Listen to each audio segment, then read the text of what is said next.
이 시간 오늘 함께 볼 하나님의 말씀은 히브리서 5장 11절에서 14절 말씀입니다. 히브리서 5장 11절, 14절 말씀이고요. 우리 한 절씩 교독하도록 하겠습니다. 제가 먼저 읽겠습니다. 멜기세덱에 관하여는 우리가 할 말이 많으나 너희가 듣는 것이 둔함으로 설명하기 어려우니라.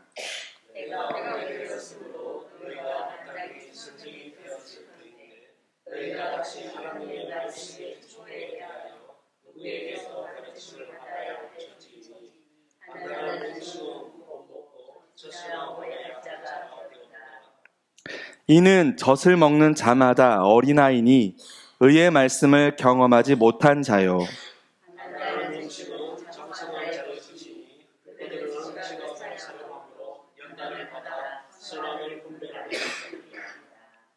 아멘. 어른아이로 남고 싶지 않다면 이란 제목으로 오늘 함께 말씀을 나눌 텐데요. 2025년에는 영적 성숙을 이루는 습관이라는 큰 주제를 가지고 제가 설교할 때마다 이렇게 말씀을 좀 나누려고 합니다.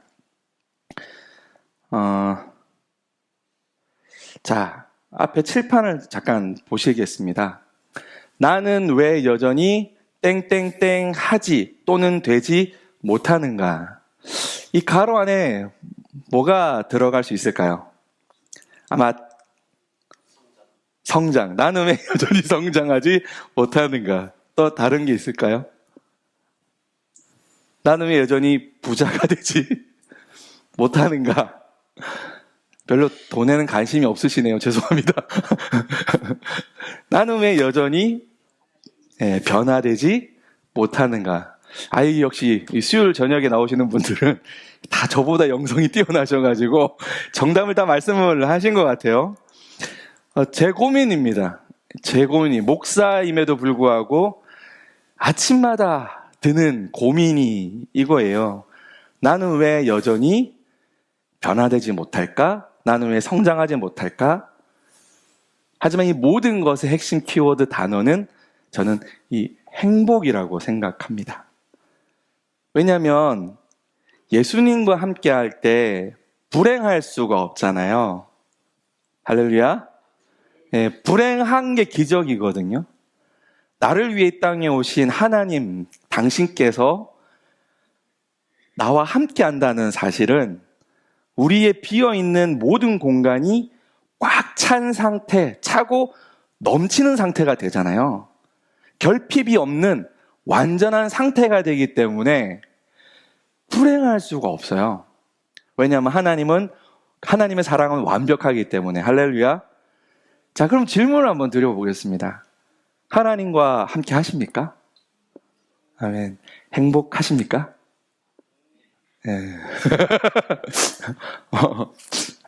지금은 행복하죠. 지금 행복할 수 있습니다. 근데 항상 행복한가라는 질문 앞에 저는 좀 아닌 것 같아요. 불행한 일을 우리가 겪잖아요. 얼마 전에 그 비행기 사고로 인해서 너무나 많은 분들이 생명을 달리하셨죠. 너무나 큰 충격적인 사건입니다. 그런 우리 개개인에게도 그런 특별한 사건이나 사고로 인해서 큰 충격을 받고 트라우마가 생겨서 정말 이렇게 불안과 두려움 속에 살 수도 있고 그런 분들도 많이 있습니다. 자, 예수님을 믿었음에도 불구하고 여전히 불안하고 여전히 행복이 뭔지 잘 모르겠다 하고 생각하는 분들이 생각보다 많이 있습니다. 만약에 예수님을 믿는 우리 크리스찬들이 모두가 행복한 모습을 하고 다닌다면 특별히 전도하지 않아도 사람들은 교회로 몰려올 거예요. 왜냐하면 오늘날 현대인의 화두는 감동을 느끼고 싶고 행복을 느끼고 싶다는 거거든요. 우리가 돈을 왜 버나요? 불편한 걸 축소하려고 하잖아요. 편해지려고 돈을 벌잖아요. 좋은 집, 좋은 침대, 침대는 과학이죠. 좋은 침대, 좋은 차, 편안한, 따뜻한 그런 주거 환경을 가지기 위해서 돈을 많이 법니다. 최소한 자식에게라도 좀 더 좋은 환경을 만들어주기 위해서 이사를 다니고 좋은 직장을 얻기 위해서 노력하죠. 그 이유는 행복입니다. 행복하기 위해서죠. 그럼에도 불구하고 행복하기가 참 쉽지 않다. 나는 왜 여전히 성장하지 못하는가? 나는 왜 변화되지 못하는가? 행복이에요, 행복. 나는 왜 행복하지 못하는가? 자, 그렇다면은 어떻게 하면 우리가 행복해질 수 있을까를 알기 위해서는 왜 우리는 불행한가에 대해서 아마 생각을 먼저 좀 해보려고 합니다. 불행, 행복감이 느껴지지 않을 때를 우리는 불행이라고 합니다. 자, 이게 바로 집중하지 못하는 상태가 불행한 상태라고 어떤 강사가 강의 시간에 이야기하는 걸 들었습니다. 집중하지 못하는 상태가 불행이다. 자, 이걸 갖다가 우리 영적으로 좀 매칭을 시켜 볼게요. 우리가 예수님께 집중하지 못하기 때문에 하나님이 함께 있음에도 불구하고 영적 결핍을 느낀다는 것으로 우리가 이해할 수 있겠죠. 그러니까 하나님이 나와 함께 하셔라고 우리는 믿어요. 할렐루야. 저도 믿습니다. 의심의 여지가 없습니다. 그럼에도 불구하고 하나님이 늘 함께함에도 불구하고 왜 난 변화되지 못하고 난 성장하지 못하고 난 행복하지 못할까? 그것은 우리가 주님과 함께하고 있다라는 의식 저변의 실상은 생각은 그렇게 하고 있지만 집중하지 못하고 있다는 거예요. 우리가 하나님의 말씀, 설교 시간도 마찬가지죠. 설교를 듣고 있지만 머리로 다른 생각을 하면 어떻습니까? 집중하지 못하면 기억할 수가 없어요. 열심히 설교를 듣고 막 필기도 하지만 집에 돌아가면 지난주 담임 목사님 설교 제목 혹시 기억하십니까? 이런 거 제일 싫어하시더라고요. 성도님들이 물어보는 거 제일 싫어하죠. 저도 싫어요. 막 물어보면. 그걸 어떻게 알아? 기억이 안 나는데. 기억이 안 나요. 그런데 만약에 말씀 속에서 예수님을 만나는 체험을 했다고 한번 아마 그런 경험 있으시잖아요. 설교 시간에 막 감동을 받아서 막 펑펑 운 거 평생 기억하시잖아요. 저도 갈라디아서 1장 10절은 굳이 외우지 않아도 평생 기억을 하거든요. 왜냐하면 그 구절 중에 하나님을 만났기 때문에 잊을 수가 없는 거죠. 근데 어쩔 때는 왜 그런 말씀을 통해서 우리 하나님을 만나고 어쩔 때는 왜 아무리 말씀을 집중하려고 노력해도 되지 않을까? 집중하지 못하는 상태라는 거예요. 자, 왜 그러냐면 우리는 잘못된 집착, 이 잘못된 집착에 빠져 있다는 겁니다. 애니메이션이 갑자기 죄송합니다. 자, 집중력을 잃으면 우리의 정신은, 같이 한번 읽어보겠습니다. 시작. 집중력을 잃으면 우리의 정신은 삶에서 잘된 것이 아니라 잘못된 것에 집착하는 경향을 지닌다는 거예요. 이 디보크라는 책에서 이런 이야기를 했다고 하는데, 집중력을 잃으면 우리가 삶에서 잘된 것이 아니라 잘못된 것에 자꾸 집착한다는 거예요. 그러니까 우리가 예수님께 집중하지 못할 때 나의 불안과 초조와 근심에 포커싱을 하게 된다는 거예요. 자동적으로. 왜 우리가 경건한 삶을 살아라. 성경은 왜 제자도에 관하여 하나님의 말씀에 관하여 경건의 훈련에 관하여 계속해서 강조하고 있냐면 주님께 집중하지 못하는 순간 우리는 본질적으로 죄의 습성을 가진 존재잖아요. 우리는 태어날 때 원죄를 가지고 태어나는 가만히 있으면 죄를 짓는 존재란 말이에요. 주님이 외부에서 우리를 건져주지 않으시며 물에 빠진 죄의 늪에 빠져있는 우리를 건져내지 않으면 우리 힘으로는 죄로부터 벗어날 수가 없는 존재란 말이에요. 집중을 놓치는 순간에 우리는 죄의 바다에 호적거리는 존재가 바로 우리라는 겁니다. 왜 불행한가? 집중하지 못하기 때문에, 잘못된 것에 집착하기 때문에 라고 이야기를 하고 있습니다. 자, 그렇다면은 두 번째 한번 볼게요.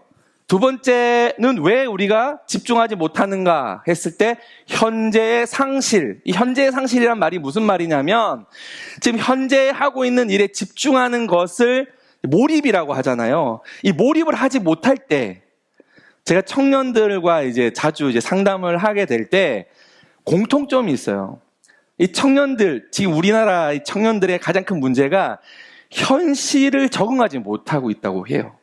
그래서 직장을 다녀도 금방 그만두게 되고 또 이것저것 해봐도 어디 한 곳에 정착하기가 굉장히 어려운 MZ 세대의 특징이라고 이야기를 합니다. 그 이유가 뭐냐면 과거의 어떤 실수와 과거의 어떤 나쁜 기억에 사로잡혀 있거나 미래에 대한 불안에 대하여 너무너무 걱정이 되다 보니까 현실을 적응하지 못하는 거예요. 그래서 현실에 적응하지 못하면은 가상의 세계로 도피를 하게 됩니다. 그게 중독 현상으로 나타나요.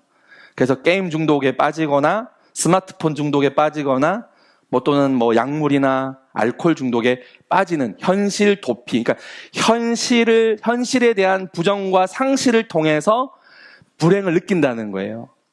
오늘 나에게 일어난 이 사건, 그것이 어떠한 일이라도 지금 내가 다니는 직장이 하나님으로부터 받은 소명의 자리라고 우리가 믿는다면, 그곳에 집중한다면 그 현실은 내가 살아낼 만하고 경험하고 넘어서서 성장해야 될 굉장히 중요한 터전이 된다는 거죠. 그런데 그걸 부정하는 순간 우리 집은 왜 이래 가난해? 우리 교회는 왜 이래 사람들이 이렇게 많지 않아? 왜 우리는 뭘 못하지? 나는 왜 학교를 여기밖에 지방대학밖에 못 나왔어? 그러한 생각에 사로잡힐 때 현실에 집중을 못한다라는 거예요. 자, 예수님을 믿는다는 건 무엇입니까? 구원을 받았다는 건 무엇을 의미합니까? 죄로부터 구별되었다는 걸 믿으십니까? 그러면 주어진 현실이 하나님께로부터 주어진 것인 걸 믿으십니까? 그걸 믿고 현실에 집중할 때, 몰입할 때 행복해지는 거예요. 왜 우리가 불행한가? 현재를 상실하고 미래에 대한 환상, 허황된 생각, 이게 바로 한 컷만 잘하면, 로또 한 방이면 나 이거 비록 사기지만 한 번 잘하면 다 돼. 그런 생각에 사로잡혀 있는 사람도 너무 많은 거예요. 그래서 비트코인 붐, 그런 것들이 여전히 청년들에게 현실을 부정하게 만들고 불행하게 만들고 있는 것 같습니다. 자, 그러면 세 번째 한번 더 살펴볼게요. 왜 우리는 행복감을 느끼지 못하는가?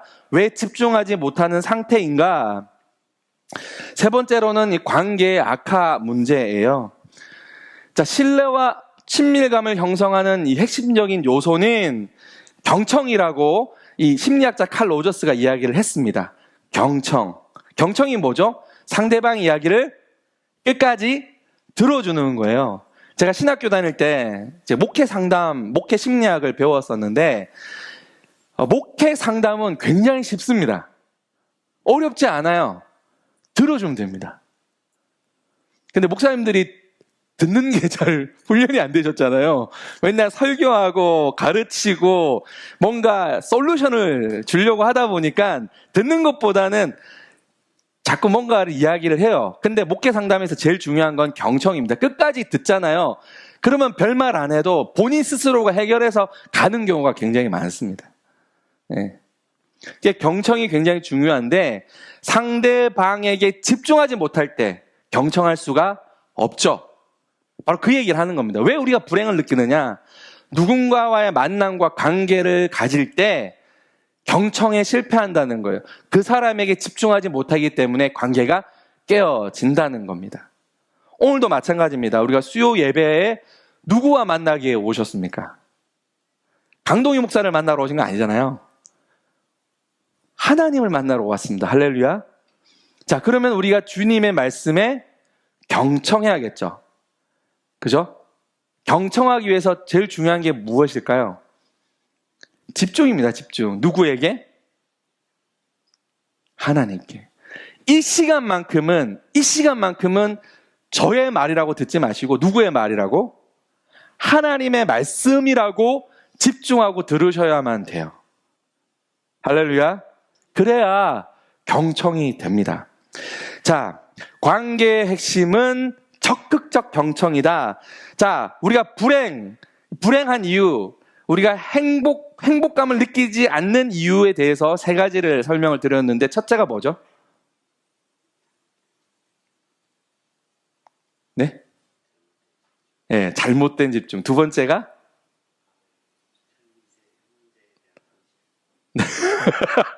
역시 교수님 집중하고 계시네요. 세 번째가 경청. 제가 왜 다시 말씀드리냐면 한번 정리를 해보시라고 말씀을 드려보는 겁니다.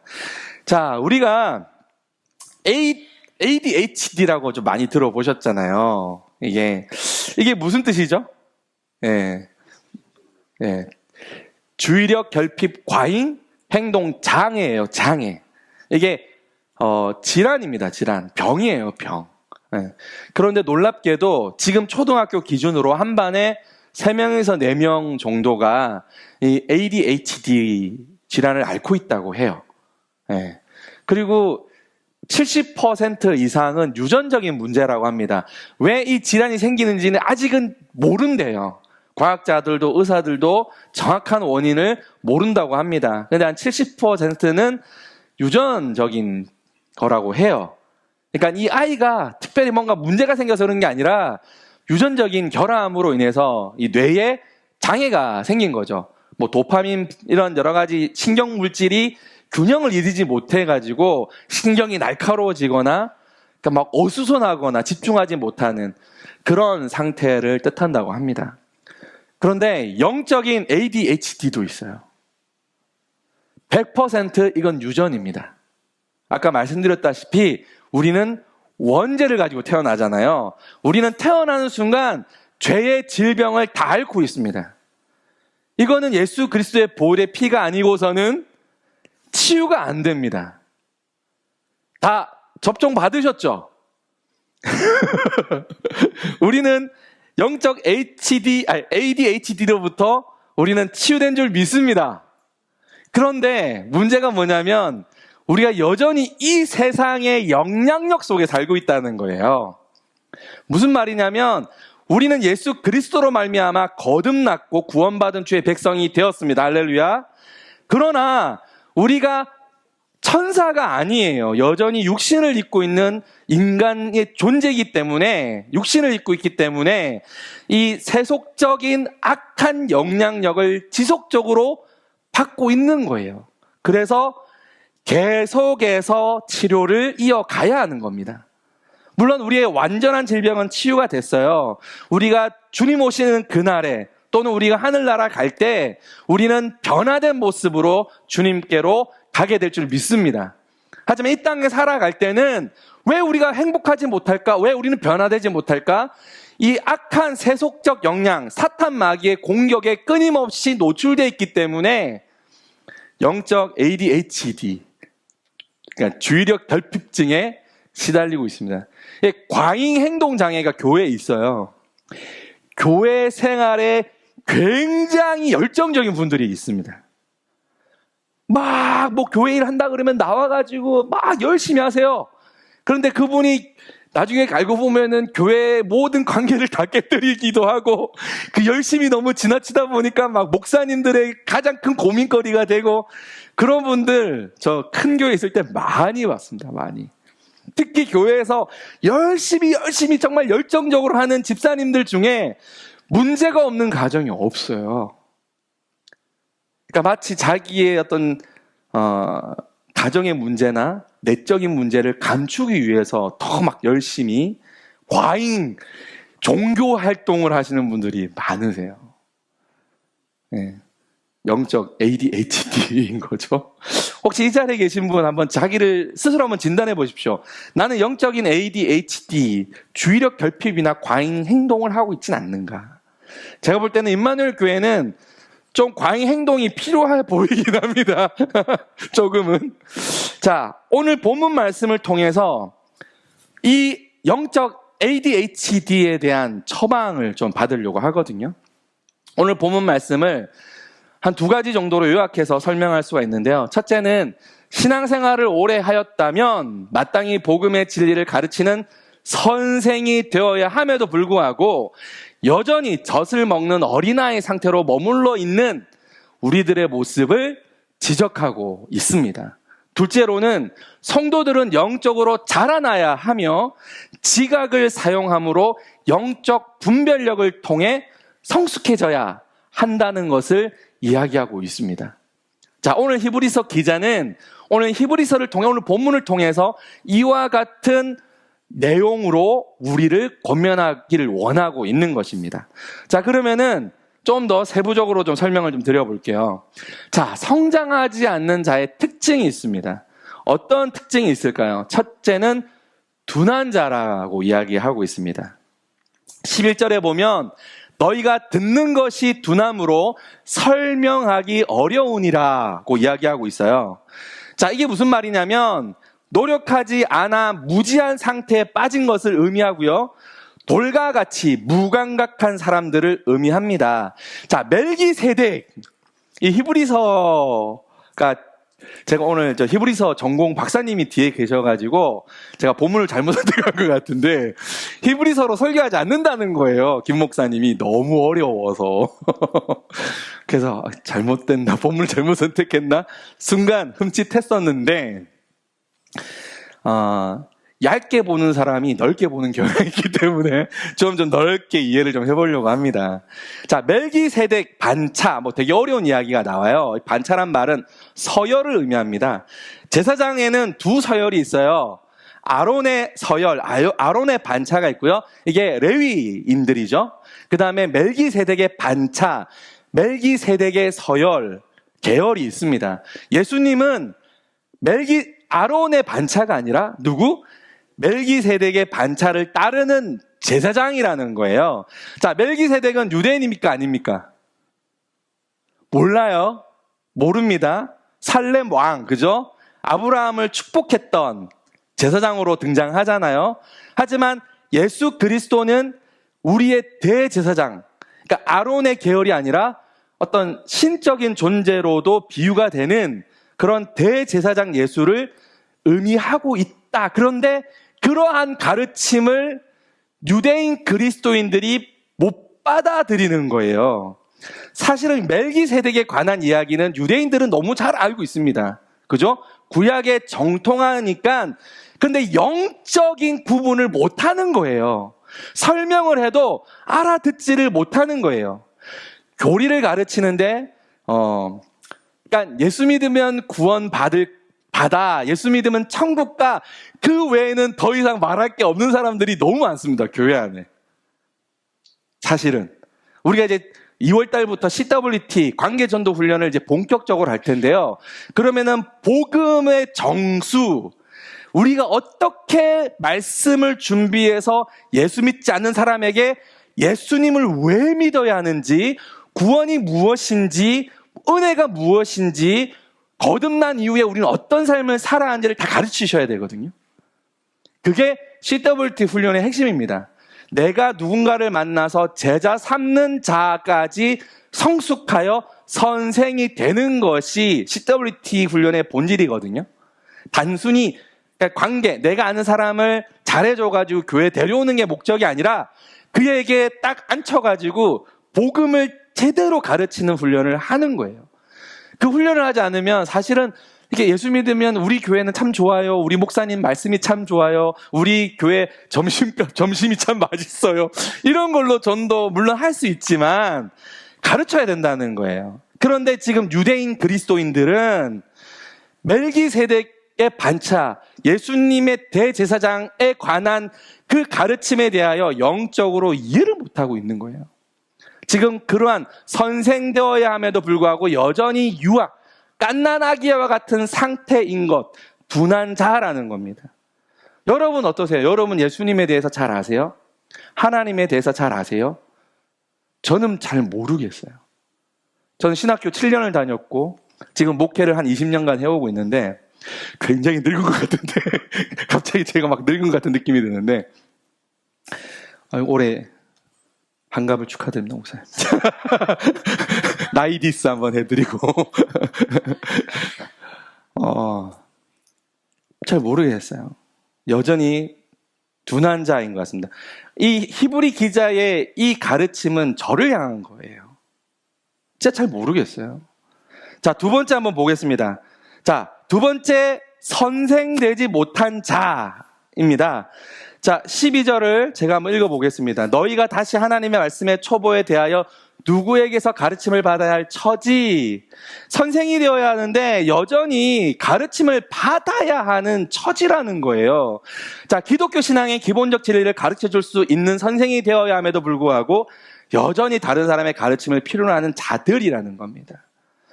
교회를 우리가 10년 이상 다녔으면 우린 다 신학자여야 합니다. 한번 따라해 볼까요? 나는 신학자다. 나는 목회자다. 나는 선교사다. 할렐루야. 네. 혹시 이번 부흥성회 때 결단하신 분 있으세요? 네. 이제 결단을 10년 했으면 이제는 행동으로 뭔가 변화를 경험을 해야 될 좀 있습니다. 이제 머물러 있으면 안 되는 거예요. 왜 선생이 되지 못하느냐? 지금 우리를 고발하고 있는 거예요. 자, 세 번째, 젖이나 먹고 단단한 식물을 먹지 못하는 자들이라고 이야기합니다. 12절, 단단한 음식은 못 먹고 젖이나 먹어야 할 자가 되었도다. 자, 초신자들도 이해할 수 있는 매우 기초적인 구원의 진리만 이해할 뿐 깊은 영적 진리를 담고 있는 교리들은 여전히 이해하지 못하고 있다라는 거예요. 누가? 우리가. 이 히브리서 기자의 수신자들, 히브리인 그리스도인들이 그러고 있다는 거예요. 자, 네 번째 한번 보겠습니다. 자, 네 번째는 의의 말씀을 경험하지 못하는 상태. 자, 이게 뭘까요? 자, 이는 젖을 먹는 자마다 어린아이니 의의 말씀을 경험하지 못한 자요. 의의 말씀은 무슨 뜻이냐? 그러니까 예수 그리스도의 가르침을 실제로 삶 속에서 경험하고 있느냐의 문제예요. 나중에 충격적인 사진을 제가 좀 보여드릴 텐데요. 좀 이따 보여드리겠습니다. 자, 자신의 게으름과 우둔함이 장애가 되어 말씀을 삶 속에 적용시키지 못하여 말씀의 여러 가지 은혜와 복을 경험하지 못하는 사람들. 딱 제가 여기 해당하는 것 같아요. 네. 지금 제가 씨름하고 싸우는 문제들이 몇 가지 있습니다. 영적으로. 이건 정말 부인하지 못하는 부분이에요. 정말 답답합니다. 여전히 어린아이, 자라지 못한 어린아이 모습인 저를 발견하는 게 부끄럽기도 하고, 과연 내가 목사여야 하는가라는 질문 앞에 늘 부끄럽습니다. 그럼에도 불구하고 이 말씀을 좀 나누길 원합니다. 다섯 번째, 자, 의의 말씀을 경험하지 못한 상태. 아까는 경험하지 못한 경험하지 못한 상태인데요. 14절. 지각을 사용함으로 연단을 받아 선악을 분별하는 자들이니라. 무슨 말이냐면 이제는 하나님의 말씀을 적용한 것에 멈추지 말고 세상에 나가 옳고 그름에 대하여 반응하며 살아야 한다는 거예요. 우린 하나님이 아닙니다. 선악을 분별하시는 분은 오직 하나님인 줄 믿습니다. 아담과 하와가 선과 악을 구분하려고 하다가 하나님처럼 돼버리려고 했잖아요. 하지만 하나님의 말씀을 기준으로 삼고 성령의 충만함을 받았을 때 우리는 이 세상의 잘못된 것들을 지적하고 항거하고 우리는 바르게 세워 나가야 할 의무가 우리에게 주어진 줄 믿습니다. 우리의 가정이 하나님 말씀 뜻 가운데 바로 서지 못했다면 내가 그 가정의 미랄이 되어서 진리의 말씀 가운데 바르게 세워가야 할 의무가 있는 거죠. 우리 아버지가 문제가 있는 아버지예요. 또는 우리 자녀가 문제가 있어요. 기도하고 그러고 있으면 안 됩니다. 이 문제를 해결하기 위하여 진리 가운데 옳고 그름을 분별해야 되고 하나님의 방법대로 뭔가 행동을 해서 변화를 이끌어가는 그런 주체가 되어야 될 줄 믿습니다. 우리 임마누엘 교회 변화의 주체는 누구일까요? 담임 목사님이실까요? 아니면 부목사인 저일까요? 누구일까요? 바로 나입니다. 나. 할렐루야. 자, 지각, 여기서 제일 중요한 단어는 전 지각이라고 생각합니다. 여러분, 늦게 도착하는 걸 말하는 게 아니고요. 깨어나는 걸 뜻합니다. 도덕적인 분별력을 넘어 영적인 분별을 하는 그 기능을 뜻하는 말이에요. 이 지각을 사용하여 선악을 분별하지 못하는 상태에 우리가 놓여 있다는 거예요. 그러니까 천지 구분 못하고 뭔가 교회 열심히 다니고 예배 드리면 끝난 것 같다는 그런 생각을 하는 거예요. 그래서 오늘날 크리스찬들이 세상 속의 좋은 영향력을 끼치지 못한 까닭이 바로 여기에 있는 겁니다. 이 세상은 하나님의 겁니다. 할렐루야. 이 세상의 정치는 하나님 겁니다. 이 세상의 문화는 하나님 겁니다. 이 세상의 모든 인종은 다 하나님의 겁니다. 할렐루야. 하나님의 것이 아닌 게 없어요. 그러므로 우리는 창세기에 하나님이 우리에게 주신 문화 명령 있잖아요. 번성하고 생육하고 번성하라, 다스리라. 할렐루야. 이게 우리에게 주어진 우리의 소명이란 말이에요. 무엇으로 우리는 다스립니까? 영적인 분별력을 가지고 세상의 변화를 우리는 추구해야 합니다. 자, 그러면 우리는 어떻게 하면 성장할 수 있을까? 아까 우리 행복의 조건이 뭐죠? 집중이라고 말씀을 드렸습니다. 이거 꼭 기억하셔야 됩니다. 왜 우리는 행복하지 못하는가? 집중하지 못하기 때문이다. 영적인 ADHD는 뭐냐? 주의력 결핍이라는 거예요. 집중하지 못하는 거예요. 그럼 우리가 어떻게 하면 성장할 수 있을까? 당연히 집중해야 되겠죠. 자, 집중하기 위해서는 우리가 집중 훈련을 해야 됩니다. 제가 암기력이 굉장히 부족합니다. 전 외우는 거 잘 못해요. 이해하는 건 기가 막히게 합니다. 전 책 한 권 읽어도요, 다 요약하고 다 설명할 수 있어요. 근데 암기는 못해요. 저랑 같이 이제 신학교 다닐 때 같이 공부했던 저보다 한 살 많은 김길선 목사님 형이 있는데 암기를 기가 막히게 해요. 그분이 항상 전교 1등을 하셨거든요. 수업 시간에 맨날 졸아요. 왜냐하면 밤새 일을 하기 때문에, 일을 해서 학교를 다녔는데 어떻게 하는지 시험만 쳤다면 맨날 100점이에요. 왜냐하면 암기가 또 막 밤새 외우는 거예요. 근데 저는 암기를 못해요. 근데 이해는 잘해요. 그래서 뭔가 책을 읽고 토론할 때는 제가 막 말빨이 또 좋아가지고 믿거나 말거나 이렇게 막 설명하면 사람 기가 막히다 막 좋아해요. 점수도 잘 나오고. 그걸 늘 부러워했어요, 그 형이. 저는 그 형을 늘 부러워했고. 자, 그런데 복음, 우리가 집중하기 위해서는 집중 훈련을 해야 됩니다. 그게 뭐냐면 복음을 전하고 가르치는 선생이 되어야 한다. 선생이 되어야 한다는 말이 왜 중요하냐면 목표가 있어야 돼요. 따라합니다. 나는 선생이 되어야 한다. 옆에 계신 분 한번. 당신은 선생님이 되셔야 합니다. 이렇게 한번 인사하겠습니다. 반갑습니다, 선생님. 여러분, 예수님을 믿는 모든 사람은 다 교사예요. 복음을 전하고 가르치는, 말씀을 가르치는 선생이어야 될 줄 믿습니다. 목사들은 가르치는 것을 가르치는 거예요. 그냥 배우는 학생의 입장에서 절대로 공부하시면 안 된다는 거예요. 나는 선생이 되어야 한다라는 생각을 가지고 말씀을 들을 때 집중력이 엄청나게 올라갑니다. 나 오늘 들은 이 설교 말씀 집에 가서 애들한테 해줘야지. 나 오늘 들은 설교 말씀 요약해서 남편한테 한 번 더 말해줘야지. 오늘 참석하지 못한 성도들한테 이야기해줘야지. 가르쳐야 된다고 생각하면은 기가 막히게 집중이 됩니다. 그래서 선생이 되어야 한다는 게 너무 중요해요. 다 교사 해보셨잖아요. 주일학교 교사, 청소년부 교사 다 해보셨죠. 지금도 하고 계시고 선생님이 되셔야 됩니다. 이제 소그룹 모임 할 텐데 소그룹에 리더가 있지 선생이 있는 거 아니에요. 소그룹의 선생은 누구일까요? 모든 사람이 선생이 되어야 합니다. 우리가 주일날 이제 담임 목사님 설교를 듣고 요약해서 이제 나눌 거예요. 소그룹 때 나눌 때 내가 들은 은혜의 말씀을 해석해서 짧게 나누는 시간을 가질 텐데 그때는 우리 모두가 선생이 되어서 말씀을, 은혜를 나누는 시간이거든요.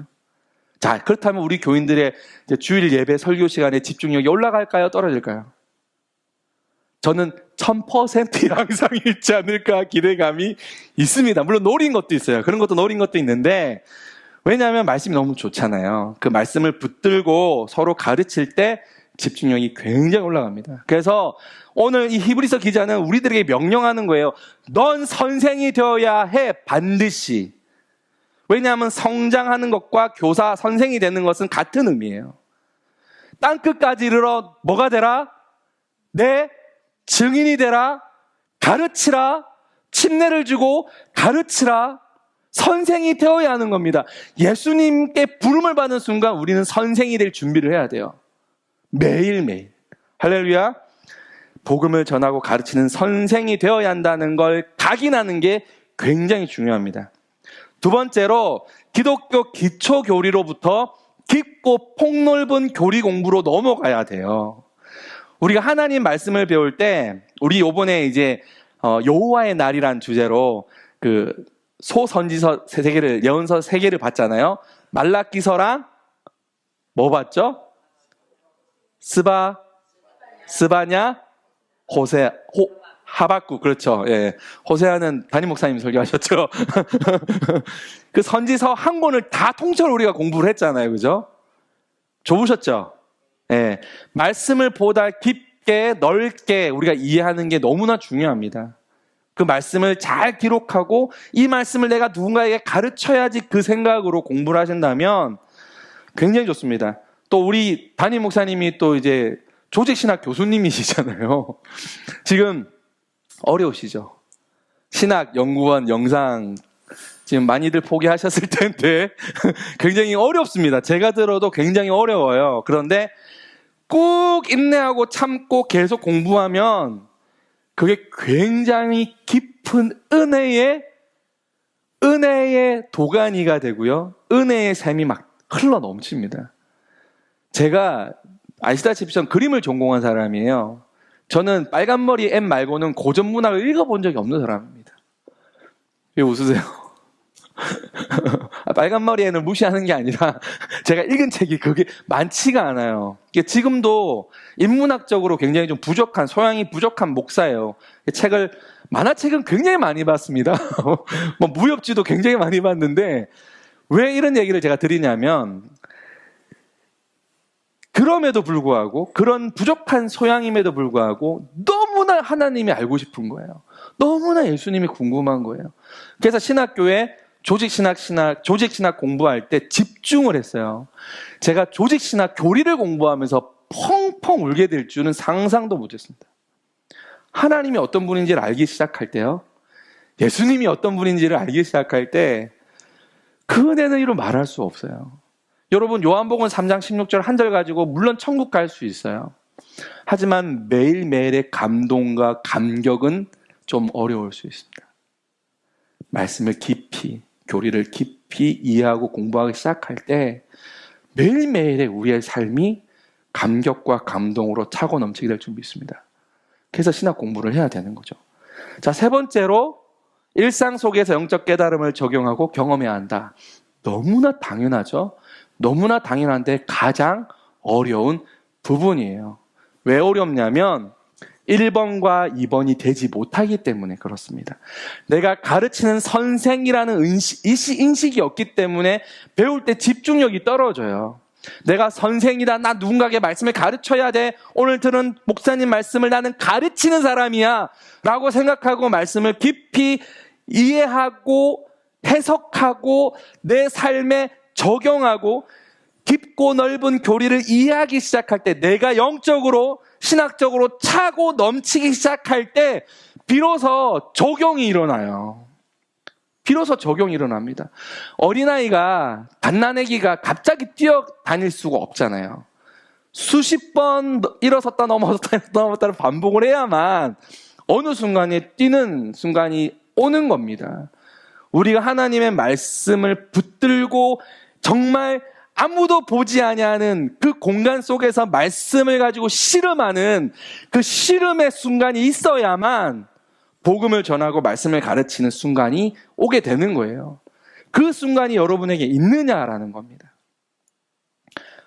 말씀을 가지고 씨름하는 순간이 있어야 됩니다. 우리 사도 바울도 아라비아 사막에서 3년, 그리고 다소에서 7년, 10년에서 13년간 하나님의 말씀을 가지고 씨름하는 그 과정이 있었기 때문에 평생, 정말 평생 죽을 때까지 선교적 삶을 살아낸 줄 믿습니다. 오늘 임마누엘 교회가 2025년 이 한 해는 개인 경건의 훈련으로 꽉 차고 넘치는 한 해가 되기를 주님으로 축복합니다. 그래서 말씀을 적용하고 싶지 않아도 그냥 자동 오토매틱으로 적용이 돼. 무슨 일만 생겨도 예수님이라면 어떻게 하셨을까? 어떤 사건이 생겨도 하나님은 저 사건을 어떻게 보실까? 내가 여기서 어떻게 하나님을 기쁘시게 할까?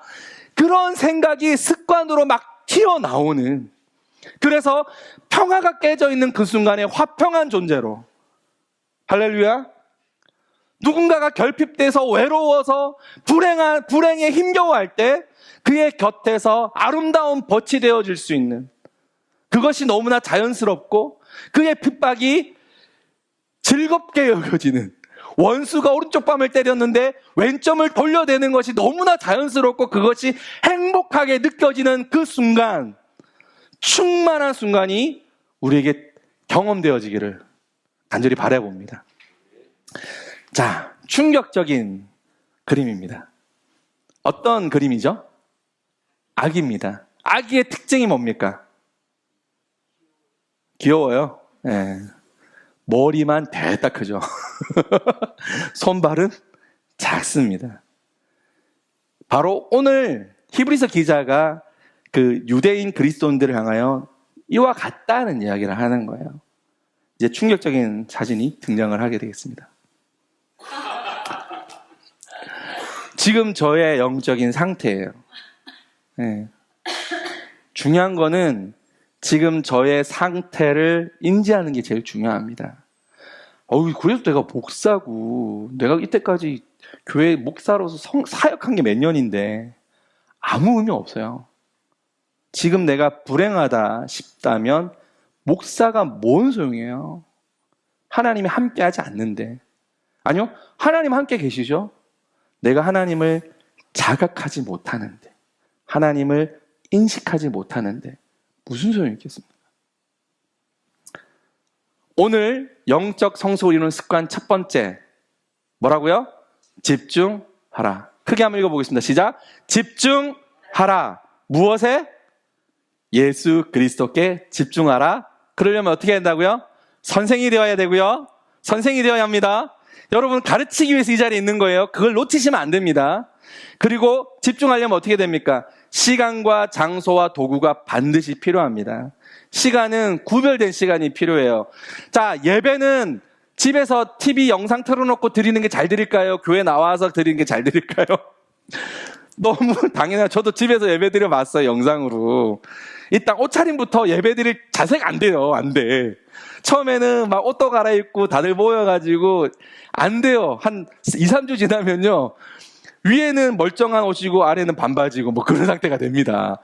영상 안 돼, 안 돼. 예배는 교회 나오셔야 돼요. 네, 기도는 나오셔야 돼요. 아니면 집에 기도처를 딱 만들어 놓으세요. 그리고 예수의 이름으로 봉인하십시오. 이곳은 나의 기도처, 하나님을 만나는 장소, 반드시 필요합니다. 구별된 시간이 반드시 필요합니다. 난 하루 한 시간은 무조건 목숨을 걸고 영적으로 하나님께 집중하는 시간을 나는 만들 거야. 그 시간을 만드셔야 돼요. 그리고 도구가 필요합니다. 무슨 도구가 필요합니까? 도구가 필요합니다. 지금 우리 전도사님 지금 막 필기하시면서 설교 듣고 계시잖아요. 도구가 필요합니다. 이제 도구를 드릴 거예요. 설교 시간에 집중해서 설교를 들을 수 있는 도구를 드릴 것이고, 여러분이 필요한 말씀 암송 영상도 만들어 드릴 것이고, 우리 교회 성도들이 필요한 모든 도구들을 목사들이 최선을 다해서 제공을 해 드릴 거예요. 그러면 그 제공된 도구를 가지고 집중하여 누구를? 행복을 경험하는, 매 순간 행복을 경험하는 영적 상태가 되도록 예수님께 집중하는 훈련을 하도록 하겠습니다. 좋은 시간 되셨습니까? 같이 한번 기도할게요.